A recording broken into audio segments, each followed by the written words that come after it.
So ayan guys, maraming salamat sa mga nanood ng aking YouTube channel. So magandang umaga sa lahat. Nandito tayo ngayon sa bus stop ng bus at mag-aabang tayo ng sasakyan na tayo ay pauwi.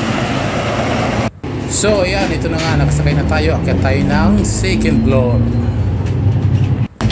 So ayan, nasa second floor na tayo. Binabayad-bayin na natin yung Austin Road. Papunta tayo ng Jordan Road. So after Jordan Road, babaybayin natin ulit ang Nathan Road hanggang sa makarating tayo ng TST sa Chin Chachoy. Doon tayo bababa.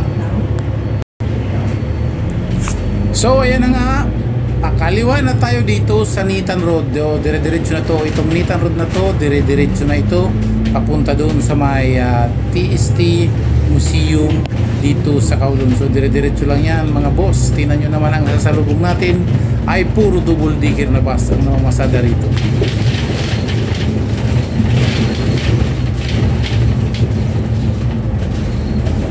So ayan, kasalukuyan nga tayo nasa second floor. So pag sumakay ka ng second floor ng public transport dito sa Hong Kong, makikita mo lahat ang sa baba kasi napakaganda pag ikaw ay nakaupo sa harapan at ikaw ay nasa unahan. So makikita mo lahat, kagaya nito, katabi mo ay second floor din.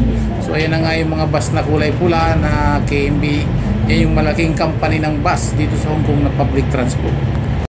So ayan yung KMB na yan, kung nakikita nyo yung numero nya, hiring sana siya ng bus captain, kaso hindi manggagaling sa labas.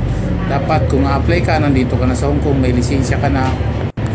So ayan, magaling magpatama yung driver na to. Nakabungad tayo. Ayan, kung nakikita nyo yung mga nagko-cross, puro double decker.